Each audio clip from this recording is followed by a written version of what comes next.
Olá, hoje nós vamos comentar sobre o sistema urinário, sistema esse que antigamente era chamado de sistema excretor. Hoje convencionou-se que a melhor maneira de designá-lo é sistema urinário, então algumas literaturas velhas ainda trazem como sistema excretor, né? Mas usualmente hoje já é chamado de sistema urinário, pois convencionou-se aí que chamar de sistema excretor pode ser confundido, né? Porque existem outros sistemas que também excretam, eliminam alguma substância, né? Por exemplo, o sistema respiratório elimina o CO2. Então, nas aulas passadas, nós comentamos sobre, né, sistema nervoso e também sobre órgãos dos sentidos. Hoje nós vamos falar sobre o sistema urinário, esse que apresenta três funções principais, né? Então, todo o sangue, que nós lá nas aulas passadas já comentamos sobre a composição do sangue. Outras aulas nós comentamos sobre o sistema circulatório, né, que é aquele que vai circular o sangue ali dentro. Então, em complementação, né, a esses sistemas que nós estudamos, hoje nós vamos chegar no sistema urinário, que tem principalmente três funções. A primeira função é a filtragem desse sangue, né? Então, tirando todas aquelas substâncias que são tóxicas ao organismo e eliminando através da urina. Primeira função principal. Segunda função, reabsorção de algumas coisas. Então, quando acontece aquele filtrado glomerular lá no rim, muitas coisas que são filtradas, elas são boas para o nosso corpo ainda e precisam ser reabsorvidas. Então, a água, por exemplo, vai ser reabsorvida, sódio, cloreto, potássio, bicarbonato, aminoácidos, glicose, que são coisas que fazem parte desse filtrado glomerular, vão voltar para o nosso corpo. E a última parte, né, a sua função aí também das funções principais, a excreção, ou seja, ureia, né, creatinina, que são substâncias tóxicas para o nosso corpo, elas vão formar a urina juntamente com água, né, os compostos nitrogenados, para serem eliminados do nosso corpo. Então, nós temos aqui as funções, né? Remover esses produtos sanguíneos, residuais, regular a composição do plasma. Então, nós vimos lá que o sangue é formado por uma parte líquida, né? Então, essa parte líquida do sangue, ela precisa ser filtrada, né? Para que não fique em excesso, porque água demais, né? Parte líquida demais no sangue, ela faz o aumento da pressão arterial. Então, isso precisa ser regulado para regular essa pressão, né? Que existe dentro do corpo. Por exemplo, quando pessoas têm pressão alta, né, muitas vezes o médico vai dar aquele remédio e junto ele vai receitar um diurético, né, para eliminar essa quantidade de líquido em excesso que está lá no plasma. E certas funções hormonais, né, regular a produção de urina, por exemplo. E quem constitui esse sistema urinário são dois rins, dois ureteres, bexiga urinária e uretra.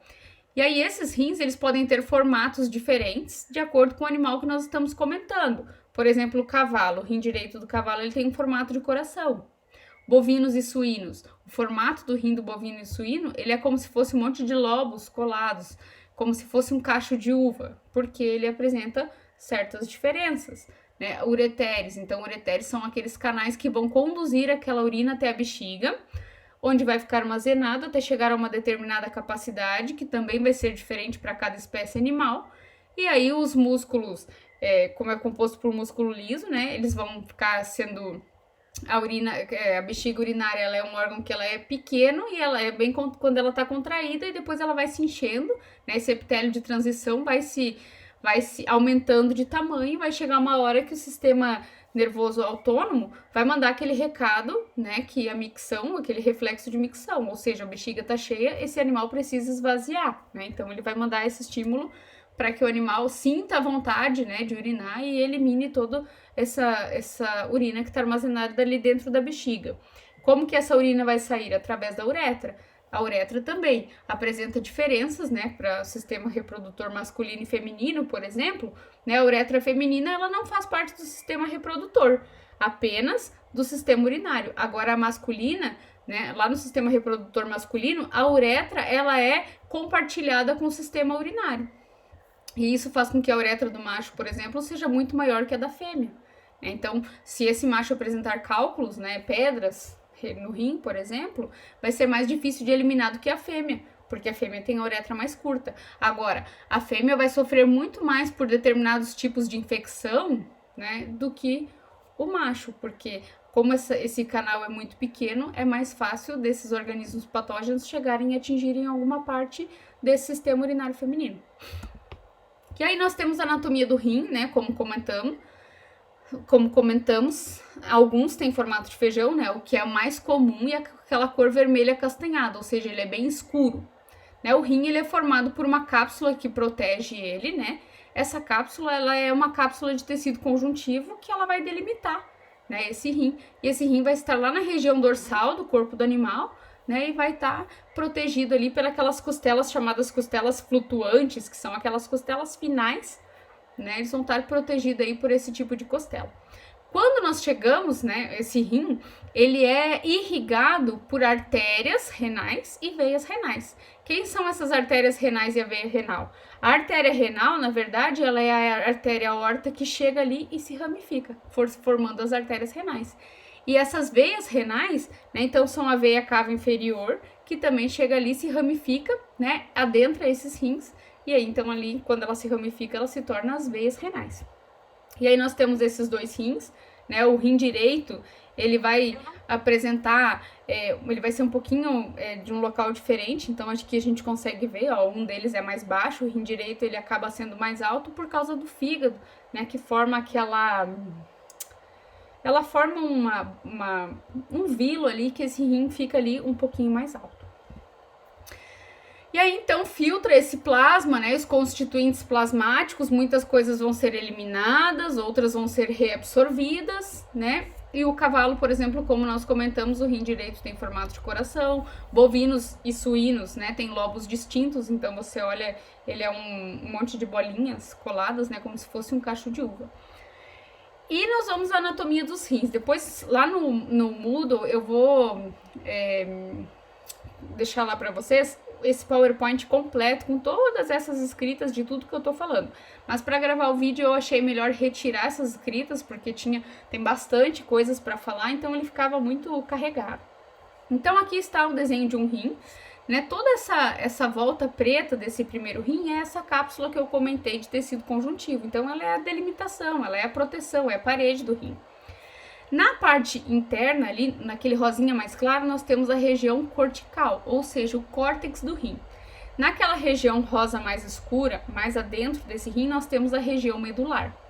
Nessa região medular, nós temos os chamados cálices, né? Primeiro nós temos a medula, que é como se fosse aqui na foto ao lado, aquelas pirâmides, né? Com essa aparência estriada, né? E aí dessas pirâmides, ela desemboca naquele cálice. Então, no fim de cada pirâmide, aquele cálice é onde vai receber tudo que vai ser eliminado, né, tudo que vai ser excretado desse sangue e acontece a formação da urina. Então, a parte medular do rim é aquela responsável pela formação da urina e a parte cortical, que é aquela parte mais exterior, ela é a parte que vai acontecer a filtração e reabsorção de alguns compostos, né, que estão lá no sangue, ou seja, eles vão voltar lá pelos capilares para a circulação sanguínea. E o que não servir para o corpo vai ser eliminado através dessa medula. Então a medula, né, ela forma aquelas chamadas pirâmides renais ali. Nessa pirâmide renal é que vão ter os ductos coletores que vão coletar a água, né, que vai fazer parte da formação da urina, e alguns compostos nitrogenados, que depois nós vamos ver a formação da urina. Porém, né, entrando aí nesse rim, nós temos ali, se nós formos olhar, aquela parte circulada do primeiro rim chamada hilo, é onde entra aquela artéria renal e onde entra aquela veia renal. Então tá acontecendo a entrada disso e tá saindo a pelve renal, que é aquela alça que tá formando ali, onde vai acontecer a eliminação, né? Ali vão se encontrar todos as excretas e vai ser direcionada ali pelo ureter, então, até chegar na bexiga e ficar armazenada lá na bexiga, né? E aí, então, deixa eu trocar aqui. Vamos dar um zoom aí, então, no rim, né? Então, nós temos aquela cápsula na volta dele, nós temos a região chamada medular. Nessa região chamada medular, né, nós temos aqueles lobos, que como se fossem aquelas bolinhas que tá mostrando ali no centro, né, na região medular, que é a região mais central.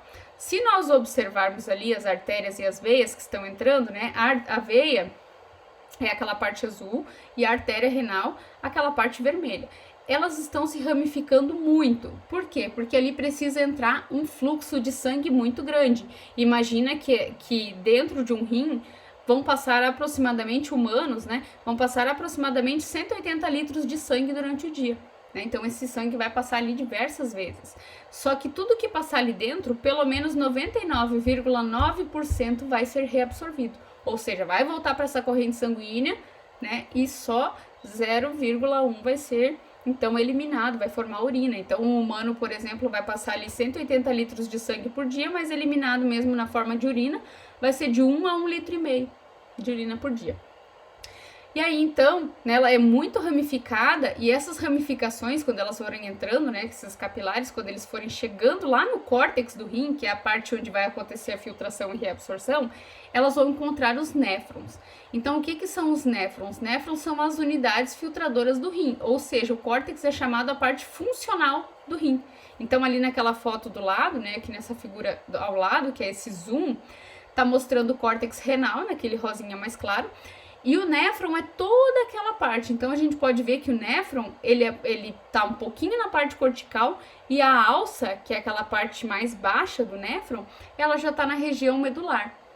Né? E aí, esse néfron, ele vai desembocar naquele ducto coletor, que vai formar como se fossem aquelas estrias ali dentro, né, daquela pirâmide renal. E aí, então, nós vamos comentar sobre esse processo de filtração, como que ele acontece, né, 100%. Então, nós temos ali aquela região cortical, né, naquele rim que tá mostrando ali maior, inteiro. E aquela região cortical é a parte onde vai ter o néfron, chamado glomérulo. Então, é uma parte que nós vamos ver daqui a pouquinho do néfron, que ela é um aglomerado mesmo, né, de vasos, de arteríola chamada aferente, que vai chegar ali. E a cápsula de Bowman vai sugar todo aquele filtrado glomerular que nós vamos comentar. Vai fazer todo aquele processo de filtração. Então, imagina que dentro desse rim existem muitas unidades funcionais de filtração. Esse néfron, ele é muito pequeno. Então, tá mostrando ali naquela foto, né, essa pirâmide renal, a parte cortical mais externa, então vários néfrons ali, tem muitos néfrons, né, e esses ductos coletores ali formando aquela pirâmide renal, dando aquela pirâmide o formato estriado dela, por causa daquela parte que vai coletar, o ducto coletor que vai coletar o que vai ser excretado. E aí isso vai cair naquele cálice menor, né? Então tá aqui na foto ao lado, é aquela partezinha amarela onde tá a partezinha branca, né, que são os lobos, estão sendo juntos naquela parte amarela. Aquela parte amarela é o cálice menor, que vão se juntar formando um cálice maior. E aí, desse cálice maior, ela vai ser eliminada pelaquela pelve renal, né? Todo aquele cano amarelo que tá saindo, vai desembocar lá nos ureteres, que vai chegar na bexiga e vai sair, excretar pela uretra. E aí, então, nós temos o néfron, né? Que é aquela unidade propriamente dita do rim. Então, vamos supor que aqui na metade dessa figura tenha uma linha que vai separar a parte de cima, que é a parte do néfron onde fica no córtex, e a parte de baixo do néfron é a parte onde fica na medula. Então, o que acontece? A parte cortical do rim, ela é a responsável pela filtração e pela reabsorção de muitas coisas, porque muita água que vai passar ali e ser filtrada, ela vai voltar para a corrente sanguínea, assim como os aminoácidos, a glicose, tudo isso vai voltar 100% lá para a corrente sanguínea. O que vai ser eliminado? A ureia, a creatinina, os fosfatos e nitratos, como está aqui embaixo, né, a composição da urina. Né, ela é 95% água, 2% ureia e 3% aqueles compostos nitrogenados que são tóxicos ao corpo. O resto tudo vai voltar. Né, o que vai voltar? Sódio, cloreto, potássio, bicarbonato, né, aminoácidos, glicose. Então, como é que funciona esse processo de filtração? Então, tá chegando ali pelo lado, né, vai passar pelo lado desse lobo. Olha só nessa foto aqui do slide anterior, tá mostrando, né, essas veias e essas artérias passando toda a volta para chegar lá no córtex. Então, ela passa entre esses lobos. Ela passando ali aquelas arteríolas e aquelas vênulas, passando entre esse córtex, para chegar entre esses lobos, para chegar lá naquele córtex. Então, chegando ali aquele sangue, ele vai encontrar esse ramo da artéria renal, que é uma arteríola já bem pequenininha. Então, tá chegando o sangue ali, né? Caiu, chegou lá no rim. Ou seja, quando o coração bombear aquele sangue, a artéria aorta que já vai estar levando ele, vai levar ali. Ele vai chegar naquele rim. Então chegou o sangue ali rico em oxigênio, né? Sempre por convenção, que está pintado de vermelho, vivo, é sangue rico em oxigênio, pobre é o que está em azul. Então chegou o sangue ali no rim, a primeira coisa que ele vai fazer é entrar naquele glomérulo, que é como se fosse uma bolinha, um aglomerado de um monte de capilares, de arteríolas. Para que é aquele aglomerado, né? O sangue fica ali dentro.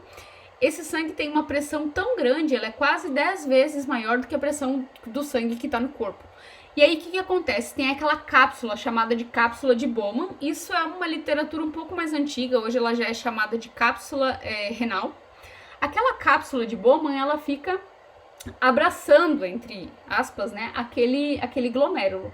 E como essa pressão é tão grande, essa cápsula, ela filtra, ela suga os compostos. O que não passa ali? Então tá chegando aquela arteríola aferente, né, acontece aquela sucção do filtrado glomerular que a gente chama, ou seja, vai lá para dentro dessa cápsula de Bowman. O que não passa ali e vai embora pela arteríola eferente? Não passa ali proteínas, não passam ali glóbulos vermelhos e não passam ali glóbulos brancos. Então, o que não consegue ser sugado vai embora lá pela arteríola aferente, ó, vai sair lá por cima e vai embora para a corrente sanguínea. Agora, o que passou ali para dentro da cápsula de Bowman é o chamado filtrado glomerular. Dentro desse filtrado glomerular vai ter água, vai ter sódio, vai ter cloreto, vai ter potássio, bicarbonato, aminoácido, glicose, ureia, creatinina. Só que nem tudo isso tem que ser eliminado. Algumas coisas são úteis para o corpo ainda, como, por exemplo, os aminoácidos e a glicose, que vão ser reabsorvidas 100%. Então, passando ali por aquela cápsula, tem um túbulo chamado proximal, né, que essa só tá fazendo uma alcinha, mas na verdade esse túbulo, ele é um emaranhado, ele é um aspiral. E aí, nesse aspiral, vai sendo reabsorvida. Então, dentro desse túbulo proximal distal é onde vai acontecer muita reabsorção. Reabsorção de 100% dos aminoácidos e da glicose que passou pela cápsula, né, formando filtrado glomerular. 90% do bicarbonato. E qual que é a importância desse bicarbonato que tem lá no plasma?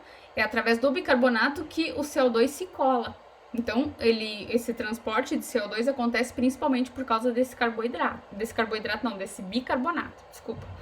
E 65 a 70% da água, do sódio, do cloreto e do potássio vai já ser reabsorvida ali naquele túbulo proximal. Em alguns locais pode se encontrar túbulo proximal ou em outras literaturas também túbulo contorcido proximal. Então, nesse túbulo contorcido, né, proximal, vai ser reabsorvido todas essas coisas que eu comentei. E aí vai passar por esse túbulo e vai cair nessa alça chamada alça de Henle, que é quando vai para baixo e sobe. Lembrando que essa alça de Henle vai estar lá na parte medular, né? Então, como se nós tivéssemos traçado uma linha imaginária ali no meio, a parte de cima vai estar no córtex, né, que é responsável pela reabsorção, né, e também pela filtração, e a parte de baixo pela formação da urina. Então, ali naquela alça de Henle, a descida, né, daquela alça de Henle, vai fazer o quê? Reabsorção de água. Então, ela é permeável para que a água consiga passar. Agora, passou daquela descida da alça, a subida, ela é permeável para a absorção de Na e de Cl, ou seja, de cloreto e de sódio. Então, ali é uma parte onde tem muitos sais. E essa parte, lembrando que está lá na medula, né, vai estar lá naquela pirâmide, é uma parte onde tem uma concentração de sais muito grande. Então, quando se fala de pedra no rim, né, ou seja, cálculos renais, eles vão se formar principalmente ali, porque ali é uma região onde tem muitos sais dissolvidos, né, ou seja, está sendo reabsorvido sódio, cloreto, né, e sódio, Na e Cl. O que passou vai para aquele túbulo distal porque está mais distante do glomérulo, né? Então, são nomenclaturas que nós vimos lá no começo da anatomia. Lá na parte do túbulo distal vai ser reabsorvido 5% ainda de sódio que sobrou, né? Mais água. E o que passar por ali, então, vai cair naquele ducto coletor que vai ser direcionado lá para a pelve renal. E aí, assim, acontece a formação da urina.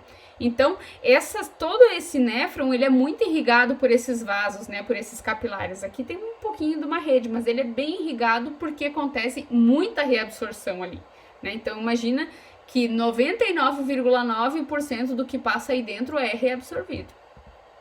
E aí, então, está mostrando, né, como se forma a urina. Então, no rim, ela forma-se a partir de vários processos. Primeiro, a filtração.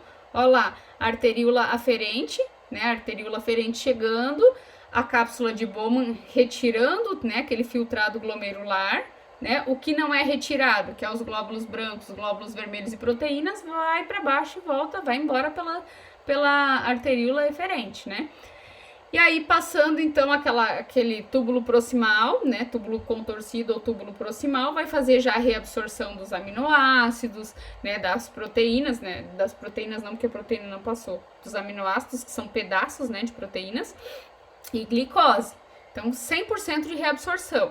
90% de bicarbonato, 65% a 70% de água, sódio, cloreto e potássio. E aí, então, olha a setinha azul lá, quer dizer água, né? Passando, descendo ali pela alça de Henle, tá saindo, né, principalmente água. Na subida, tá saindo principalmente sódio, né, e cloreto. E aí, depois no túbulo contorcido distal, né, tá saindo ainda sódio e água. E aí, lá na secreção, né, tá descendo os compostos tóxicos, né, que vão ser aí a ureia, que vão ser a creatinina, né, para a formação daquela urina. E ainda assim, né, se nós olharmos lá em azul, tá sendo reabsorvido água. Então, quase todo esse processo acontece essa reabsorção de água, né? Então, acontece muita reabsorção de água. E aí, acontecendo todo esse processo, né, lá na pelve renal, vai acontecer o encontro, né, daqueles cálices, né, onde vão cair essas substâncias que devem ser excretadas. E aí, então, lá no uretra, olha só, mostrando que um rim está mais baixo que o outro, né, exatamente por causa do fígado que nós comentamos. Então, caiu lá na pelve renal, vai cair lá para o ureter. Caindo lá por esse ureter, formado por músculo liso, o que acontece com o músculo liso? Peristaltismo, né? Então tá acontecendo, tá jogando tudo isso aí lá para baixo. E aí o que acontece? Existem válvulas que impedem esse refluxo, né? A urina, depois que ela foi formada e saiu dali de dentro do rim, ela não volta mais, né? Assim como aquele processo de digestão. E aí ele vai chegar e vai cair lá na bexiga urinária. A bexiga urinária, ela vai estar lá e vai cada vez se enchendo mais. Então tá aqui, ó, ela é um órgão muscular oco, né? O seu tamanho vai variar de acordo com o animal, sua capacidade, né, de armazenagem, isso tudo vai variar de acordo com o animal. Ela é chamada aí, então, de um epitélio de transição, né? Ou seja, ela é pequena quando ela tá contraída e ela tem essa capacidade de ir se enchendo. E aí, então, o que acontece? Ela é mais grossa, quando ela vai se enchendo, ela fica fina. Olha os orifícios dos uréteres chegando ali, né? Impedindo depois também que tem até o refluxo ali. E quando essa bexiga, ela vai se afinando, né? Ela vai se enchendo e ela vai se afinando, vai chegar uma hora que existe um hormônio, né? Que vai mandar lá aquela resposta, né? Para o sistema nervoso. E o sistema nervoso vai reconhecer que aquilo tá muito cheio, né? E vai acontecer. Então tem aquele músculo, aquele esfíncter que tá ali contraído, fechando essa bexiga para que ela não elimine aquela urina.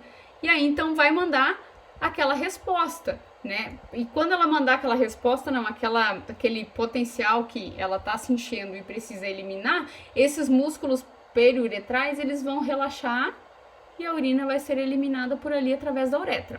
A uretra, conforme nós já conversamos, ela é diferente para o sistema urinário masculino e feminino. No sistema urinário masculino, ela é dividida com o sistema reprodutor, ou seja, por onde passa a urina do macho, também passa espermatozoide, né? Passa esperma. Então, a uretra do macho, ela é muito mais comprida. Se por acaso formam-se cálculos e esse cálculo tem que passar por todo esse canal, que é bem maior, né? Dos humanos, por exemplo, do macho tem 20 centímetros, na fêmea tem só 6, então sofre muito. Porém, como nós comentamos antes, né, a questão das doenças de infecção urinária, por exemplo, é muito mais fácil acontecer em fêmeas por causa disso, por causa que a uretra é pequenininha. Então, nas fêmeas, né, essa uretra ela vai se abrir lá no vestíbulo da vagina. No macho, ela vai passar por toda, né, o pênis do macho e vai sair também pelo pênis. E aí, em ambos, a uretra ela é circundada por um esfíncter de controle voluntário, ou seja, quando esse animal for expelir essa urina, vai ser por vontade própria. Claro que se essa bexiga for enchendo cada vez mais, vai ter uma hora que vai causar dor, né? Porque é cheio de terminação nervosa, esse animal vai acabar não conseguindo, né, mais suportar, e ele vai fazer aquela micção, né? Mas você consegue controlar isso, que isso aconteça. E aí, então, vai enchendo nessa bexiga ali, tá mostrando essa bexiga aumentando, vai aumentando essa pressão dos músculos, né? Então, ali tem o assoalho pélvico, tem aquele esfíncter que a gente chama, né? E ele tá ali contraído, e ele precisa relaxar para eliminar aquela urina, né? E aí, então, vai começar a cada vez pressionar mais, vai chegar uma hora que vai acontecer o relaxamento desse músculo, né? Aí sim é um controle voluntário, né? E vai acontecer a saída dessa urina. Então tá aqui mostrando, né? Eu ia aumentar esse desenho, acabei não aumentando. Tá acontecendo a formação da urina, ou seja, todo aquele processo de filtração, reabsorção e excreção tá acontecendo lá no néfron, lá no rim, e tá sendo jogado, né? Essa urina lá pelo ureter, vai passar, vai enchendo a bexiga. Quando começa a aumentar essa pressão lá dentro da bexiga, tem aquele reflexo de micção. Olha ali que está em vermelho. Pode ser interrompido pelo encéfalo, né? Pelo encéfalo ou fadiga. Ou seja, lembra que nós comentamos do sistema nervoso autônomo, que o indivíduo vai atuar em sistema simpático ou parasimpático? Quando esse indivíduo estiver atuando em sistema simpático, que ele vai estar passando por um estresse, por exemplo, isso é inativado. Mas se esse indivíduo estiver normal, né, ele vai ter esse reflexo da micção, vai esvaziar essa bexiga e isso vai acontecer aí ciclicamente, vai sempre acontecer essa filtração do rim, né, desse sangue, as excretas vão ser eliminadas. A bexiga vai encher, as excretas vão ser eliminadas. E aí nos encontramos de noite no Google Meet para conversarmos, para falarmos de algumas doenças e de algumas características, né, desse sistema, e vou explicar de novo aqui para vocês e vou postar lá então um PowerPoint e também vou disponibilizar, né, para vocês de noite, aquele PowerPoint onde tem todos esses pontos descritos. Então até breve, nos encontramos lá.